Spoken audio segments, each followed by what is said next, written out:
Hello students, welcome back to my channel Shubham lecturer. Student, आज का ये वीडियो क्लास 12 हिंदी का एक बहुत ही इंपॉर्टेंट वीडियो है और ये वीडियो उन सभी स्टूडेंट्स के लिए इंपॉर्टेंट है जो 12th में हैं और जिनको इस बार 2023 बोर्ड एग्जाम देना है। तो अगर आप 12th में हैं और 2023 बोर्ड एग्जाम देने वाले हैं तो इस वीडियो को शुरू से लेकर लास्ट तक देखिएगा, क्योंकि अगर आप इस वीडियो को नहीं देखेंगे तो बाद में आपको पछताना पड़ेगा, क्योंकि आपके पास समय बहुत कम है और सभी सब्जेक्ट की तैयारी करनी है। और आप सभी को पता है कि हिंदी एक ऐसा सब्जेक्ट होता है जिसमें आप 100 में से 95 प्लस मार्क ला सकते हैं, यानी कि 100 में से 95 प्लस नंबर ला सकते हैं, क्योंकि हिंदी में बहुत सारे ऐसे टॉपिक्स होते हैं जो हमेशा आते हैं। ठीक है, तो आपको हिंदी के ज्यादा से ज्यादा क्वेश्चंस को सॉल्व करना है, तभी आप लोग टॉपर बन पाएंगे, अच्छा मार्क ला पाएंगे। ठीक है, तो आज के इस वीडियो में मैं आपके लिए लेकर आया हूं क्लास 12 हिंदी व्याकरण के उन सभी महत्वपूर्ण प्रश्नों को। ठीक है, जो सबसे महत्वपूर्ण प्रश्न है आपके बोर्ड एग्जाम के लिए, जो लगभग हर साल आते हैं। ठीक है, इसमें जितने भी क्वेश्चन है वो लगभग 3 से 4 बार एक एक क्वेश्चन आ चुका है, तो आप लोगों को एक भी क्वेश्चन मिस नहीं करना है। कॉपी पेन लेकर बैठिए, ध्यान से समझिए, 10-15 मिनट का वीडियो देख लेंगे, समझ लीजिए आपका बोर्ड एग्जाम का कुछ क्वेश्चन सॉल्व हो जाएगा। ठीक है, अब ये वीडियो इतना ज्यादा इंपॉर्टेंट क्यों है? क्योंकि इस वीडियो में हम 12th हिंदी व्याकरण के 7 टॉपिक को एक ही वीडियो में पढ़ेंगे। पहले जान लेते हैं वो 7 टॉपिक कौन कौन से होंगे। फर्स्ट है मुहावरे और लोकोक्तियां, सेकंड है संधि विच्छेद, थर्ड है विभक्ति और वचन, फोर्थ है शब्द युग्म, 5th नंबर है शब्द अर्थ, 6 नंबर है अनेक शब्दों के लिए एक शब्द और 7 नंबर है वाक्य संशोधन। इन 7 टॉपिक को हम एक ही वीडियो में पढ़ेंगे। एक एक क्वेश्चन के हम एक एक टॉपिक के 3 क्वेश्चन पढ़ेंगे। टोटल 21 क्वेश्चन आपको बताए जाएंगे। बहुत ही इंटरेस्टिंग वीडियो, लास्ट में जरूर बताइएगा कि आपको कितने क्वेश्चन पता थे। तो वीडियो स्टार्ट करते हैं। वीडियो स्टार्ट करने से पहले वीडियो को लाइक कर दीजिएगा, चैनल पर नए चैनल को भी सब्सक्राइब कर लीजिएगा। तो चलिए सबसे पहला टॉपिक देखते हैं जिसका नाम है मुहावरे एवं लोकोक्तियां। तो देखिए स्टूडेंट, सबसे फर्स्ट टॉपिक जो हमारा है वो है मुहावरे और लोकोक्तियां। इसमें आपको क्या करना है ये तो मैं पहले भी बता चुका हूं। आपको क्वेश्चन दिया रहेगा, उसका अर्थ लिखना होगा, फिर वाक्य प्रयोग करना होगा। जैसे फर्स्ट देखिए, आंखें फेरना। ठीक है, ऐसे क्वेश्चन रहेगा तो आपको पहले इसका अर्थ लिखना है। ऐसे ब्रैकेट में प्यार से लिख दीजिएगा, मुंह मोड़ना। आंखें फेरने का मतलब होता है मुंह मोड़ना। ठीक है, तो ये सिंपल सा है, मुंह मोड़ना। अब आपको क्या करना है, एक सुंदर सा हेडिंग डालना है यहां पर, वाक्य प्रयोग। वाक्य प्रयोग करेंगे तभी आपको फुल नंबर मिलेगा। ठीक है, तो एक हेडिंग डालेंगे हम लोग, वाक्य प्रयोग। तो ये जो आप देख रहे हैं लाल, हरा, पीला, ये सब जो मैं यूज कर रहा हूं आपको बोर्ड एग्जाम में नहीं करना है, सिर्फ ब्लैक एंड ब्लू पेन का। ठीक है, तो यहां पर लिख देते हैं सूरज, सूरज। ठीक है, ने अपने मित्र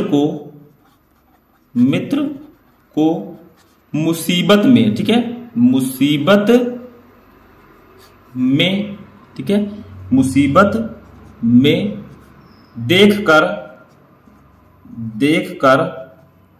आंखें फेर ली, आंखें फेर ली। ठीक है, इसका मतलब क्या हो गया? देखिए यहां पर आंखें फेरना जो आपका था वो इसमें आ गया है। देखिए वाक्य में आना चाहिए क्वेश्चन, तभी आपका वाक्य प्रयोग सही होगा।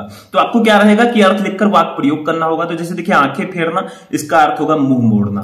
वाक्य प्रयोग में हमने क्या लिखा, सूरज ने अपने मित्र को मुसीबत में देखकर आंखें फेर ली, यानी कि सूरज ने अपने मित्र को मुसीबत में देखकर मुंह मोड़ लिया। ठीक है, तो ये आपका हो जाएगा वाक्य प्रयोग। अब ये एकदम सही है, अगर इस तरह लिखेंगे पूरे नंबर आपको मिलेंगे। ठीक है, आप यहां पर कुछ और भी लिख सकते हैं, सूरज की जगह पर रमेश, महेश, ठीक है, कुछ भी लिख सकते हैं। यहां पर कोई जरूरी नहीं है कि यही नाम लिखें, सेम यही लिखें, आपका वाक्य प्रयोग होना चाहिए बस। ठीक है, दूसरा देखिए क्या है, खून का प्यासा।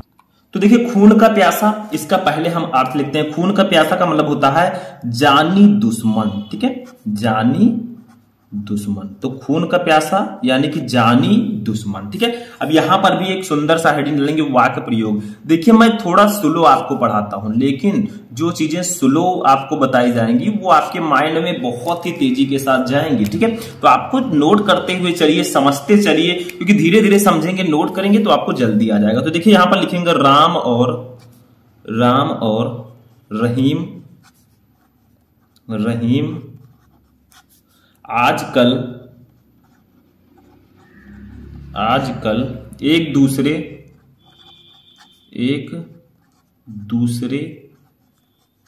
के खून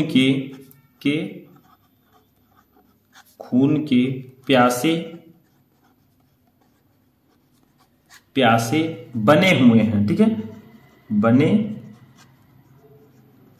हुए है, ठीक है। तो खून का प्यासा, इसका मतलब होगा जानी दुश्मन। तो वाक्य प्रयोग में देखिए राम और रहीम आजकल एक दूसरे के खून के प्यासे बने हुए हैं, ठीक है। तो ये आपका हो जाएगा वाक्य प्रयोग। अब आप लोग कहेंगे सर जी वाक्य प्रयोग कैसे हुआ, तो देखिए खून का प्यासा इसमें आ गया, बस ये वाक्य प्रयोग हो गया, कुछ है ही नहीं इसमें। ऐसे तीसरा देखिए, तीसरा हमारा क्या है इसको समझिए। तीसरा है चंपत होना। अब चंपत होना का मतलब तो सभी को पता है, भाग जाना, ठीक है, भाग जाना। चंपत होना नाम से ही पता चल रहा है, आप लोग भी कभी चंपत हुए होंगे यानी कि भाग गए होंगे। तो वाक्य प्रयोग हेडिंग डालेंगे सुंदर सा, ठीक है। जो भी काम कीजिए आप अच्छे से कीजिए, सुंदर का मतलब अच्छा, ठीक है। अच्छे से लिखने का प्रयास कीजिए ताकि पूरा नंबर आपको मिले। यहां पर लिखेंगे आयकर अधिकारियों, आय कर अधिकारियों, ठीक है, जो टैक्स वाले अधिकारी होते हैं भैया, ठीक है, अधिकारियों, आयकर अधिकारियों के उड़न दस्ते को देखकर, उड़न दस्ते को देखकर, ठीक है, बड़े बड़े व्यापारी, बड़े बड़े व्यापारी शहर से चंपत हो जाते हैं, शहर से चंपत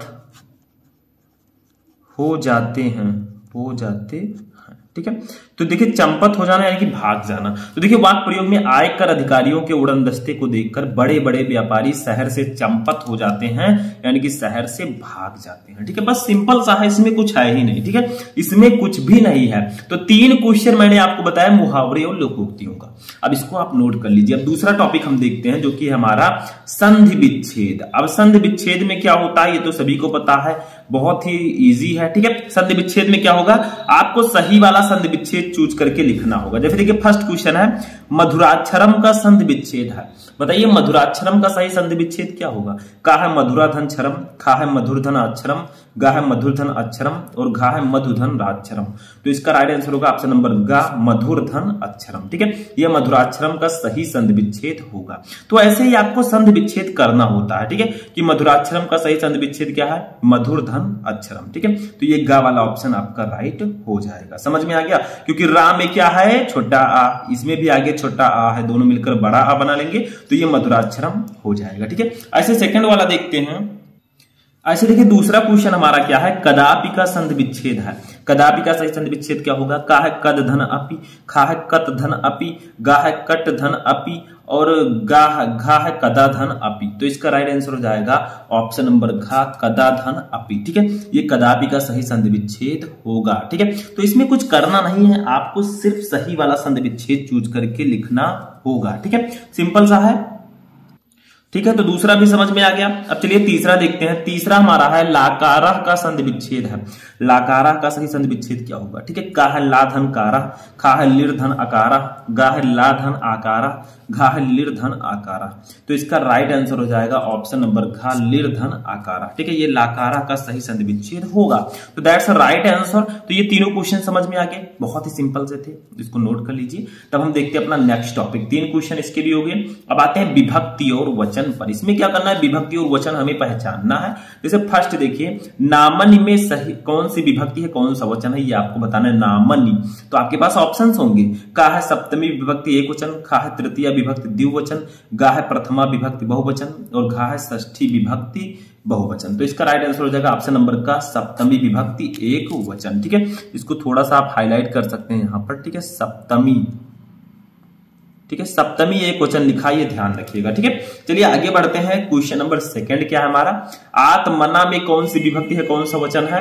का है तृतीय विभक्ति एक वचन, खा है तृतीय विभक्ति द्विवचन, गा है प्रथमा विभक्ति बहुवचन और घा है षष्ठी विभक्ति बहुवचन। तो इसका राइट आंसर हो जाएगा ऑप्शन नंबर का तृतीय विभक्ति एक वचन, ठीक है। ये आत्मना में तृतीय विभक्ति है एक वचन है, तो ऑप्शन नंबर का आपका राइट हो जाएगा। तो ऐसे ही आपको एक एक आंसर लिखना है कि कौन सी विभक्ति है कौन सा वचन है। इसको आप समझने का एक ही तरीका है, सबसे अच्छा तरीका, कि आप ज्यादा से ज्यादा क्वेश्चन सॉल्व करें, सब कुछ समझ में आ जाएगा, ठीक है। याद करेंगे तो टाइम लगेगा, ठीक है। तो चलिए नेक्स्ट देखते हैं।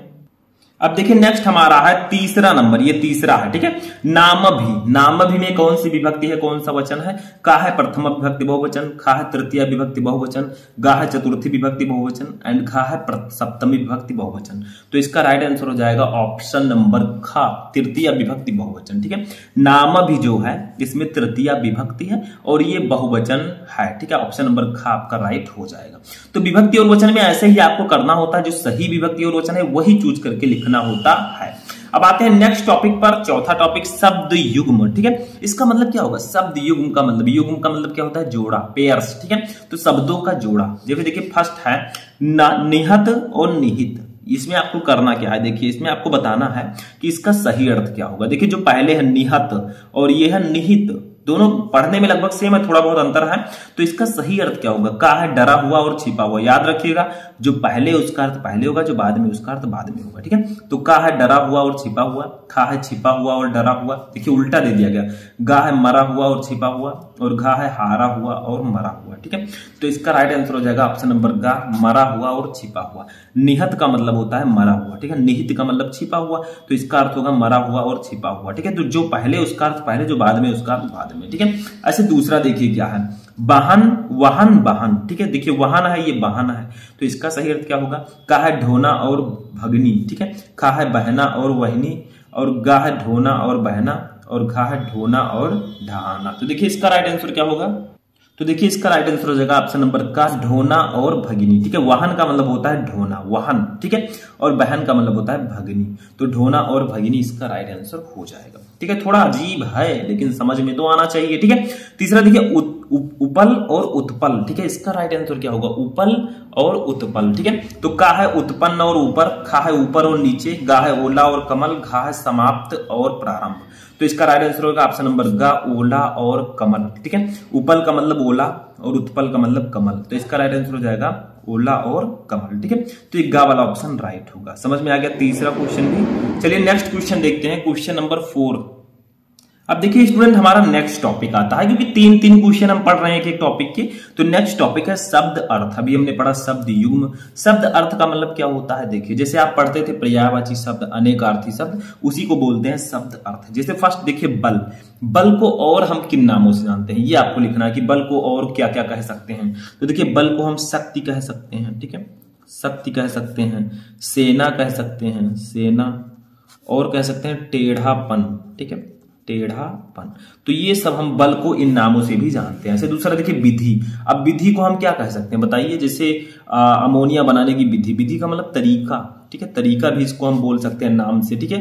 भाग्य भी कह सकते हैं, कहा गया है कि विधि जो विधि कर्म में लिखा विधाता, ठीक है। और विधाता भी कह सकते हैं इसको। तो ऐसे ऐसे आपको करना है। ब्रह्मा भी कह सकते हैं, या कानून भी होता है, कानून, ठीक है, विधि। युक्त भी कह सकते हैं, इसके कई नाम है। तो ऐसे ही आपको एक ही दो नाम लिखना होगा, मैंने तो बहुत सारे बता दिए, ठीक है, क्योंकि आपके पास पता आपको होना चाहिए। तीसरा देखिए हाथ, हाथ को क्या कह सकते हैं? जैसे बहुत सारे लोग कहते हैं इसके पीछे किसका हाथ है, हाथ का मतलब सहयोग, ठीक है, किसका सहयोग है, या हम कह सकते हैं हस्त भी कह सकते हैं, ठीक है। तो ऐसे ही आप लिख सकते हैं शब्द अर्थ, जिसका मतलब होता है कि एक शब्द के कितने अर्थ हो सकते हैं, कितने तरीके हो सकते हैं, वो आपको बताना है, ठीक है। नेक्स्ट टॉपिक पर आते हैं, अनेक शब्दों के लिए एक शब्द, ठीक है। जैसे देखिए फर्स्ट है, इसका मतलब क्या होता है? अनेक शब्दों के लिए एक शब्द, वन वर्ड सब्स्टिट्यूशन इंग्लिश में बोलते हैं। देखिए जो नहीं हो सकता उसे हम लोग क्या कहते हैं? इम्पॉसिबल, या हिंदी में बोले तो असंभव, ठीक है। जो नहीं हो सकता उसे हम लोग बोलते हैं असंभव, ठीक है। ऐसे दूसरा देखिए व्यर्थ ही व्यय करने वाला व्यक्ति, यानी कि व्यर्थ ही खर्चा करने वाला व्यक्ति, उसे हम लोग एक शब्द में बोलते हैं अपव्ययी, ठीक है। अपव्ययी, अपव्ययी का मतलब जो व्यय ही, व्यर्थ ही खर्च करता हो रुपया, ठीक है। तीसरा देखिए ऊपर चढ़ने की क्रिया, इसको हम एक शब्द में बोलते हैं आरोहण, आरोहण। तो आपको बताना है कि अनेक शब्दों के लिए एक शब्द कैसे करते हैं, वही आपको यहां पर लिखना होता है, ठीक है। तो सिंपल सा है, इसको भी नोट कर लीजिए। चलिए फोर्थ क्वेश्चन देखते हैं। अब देखिए स्टूडेंट जो हमारा नेक्स्ट टॉपिक है, हमारा लास्ट टॉपिक 7 नंबर, वो है वाक्य संशोधन। वाक्य संशोधन में आपको क्या करना होता है? देखिए वाक्य को संशोधित करना होता है, वाक्य में जो गलतियां हैं उसको सही करके लिखना होता है। जैसे देखिए फर्स्ट, संतोष का फल मीठा होता है। तो बहुत सारे स्टूडेंट कहेंगे अरे सर मीठा तो होता है सही, लेकिन संतोष लिखते कैसे हैं ये सबको नहीं पता है। देखिए संतोष वो दूसरा है, ये दूसरा है, ठीक है। तो संतोष इस प्रकार से लिखते हैं, ये वाला सा नहीं रहेगा। तो संतोष का फल मीठा होता है, मीठा होता है। ठीक है, अब ये वाला आपका सही है। देखिए थोड़ी सी गलती थी, वही आपने सही कर दिया, आपका नंबर क्लियर हो जाएगा। संतोष इस प्रकार से नहीं, हम इस प्रकार से लिखेंगे। तो थोड़ी थोड़ी गलतियां अगर आप पकड़ ले गए तो आप समझ लीजिए कि आपका काम हो गया, आपका नंबर क्लियर हो गया। ऐसे दूसरा देखिए क्या है, एक विश्वविद्यालय का कर्मचारी गिरफ्तार हो गया। अब इसमें गलती क्या है, देखिए एक विश्वविद्यालय का कर्मचारी मतलब विश्वविद्यालय का एक कर्मचारी, इस प्रकार से रहना चाहिए क्योंकि एक ही कर्मचारी गिरफ्तार हुआ है। अगर दो होते तो हो गए होते। ठीक है, विश्वविद्यालय के का एक कर्मचारी, इस प्रकार से लिखेंगे विश्वविद्यालय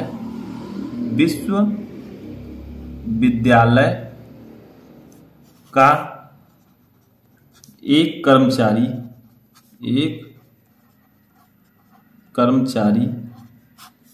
गिरफ्तार हो गया। ठीक है, अब ये आपका सही है। ऐसे तीसरा देखिए, अध्यापक कक्षा में पढ़ा रहा है। तो देखिए ये थोड़ा अटपटा लग रहा है, अध्यापक कक्षा में पढ़ा रहा है, कोई रिस्पेक्ट ही नहीं अध्यापक की। तो यहां पर लिखेंगे अध्यापक कक्षा में पढ़ा रहे हैं। ठीक है, तो यहां पर लिखेंगे अध्यापक कक्षा में पढ़ा रहे हैं। ठीक है, तो अध्यापक कक्षा में पढ़ा रहे हैं। ठीक है, अब ये आपका सही होगा। बस यही गलतियां थी थोड़ी थोड़ी, वही आपको सही करके लिख देना है भैया, नंबर तो आपका क्लियर हो जाएगा। तो इस वीडियो में हमने पढ़ा 12th हिंदी व्याकरण के 21 क्वेश्चन, जो कि आपके 7 अलग अलग टॉपिक से थे। अब आप लोग जल्दी से कमेंट करके बताइए कि इन 21 क्वेश्चन में से कितने क्वेश्चन आपको समझ में आ गए, कितने क्वेश्चन आपको पहले से पता थे। आप कमेंट करके बताएंगे तभी मुझे लगेगा कि हाँ आप लोग तैयारी कर रहे हैं। ठीक है, जितना ज्यादा आपको क्वेश्चन सही होगा उतनी अच्छी आपकी तैयारी होगी। तो आज का ये सेशन यहीं पर समाप्त होता है। कैसा लगा आपको ये इंटरेस्टिंग वीडियो, कमेंट करके मुझे बताइएगा। तो चलिए मिलते हैं किसी नेक्स्ट वीडियो में नेक्स्ट टॉपिक के साथ। तब तक के लिए आप लोग अपनी तैयारी करते रहें।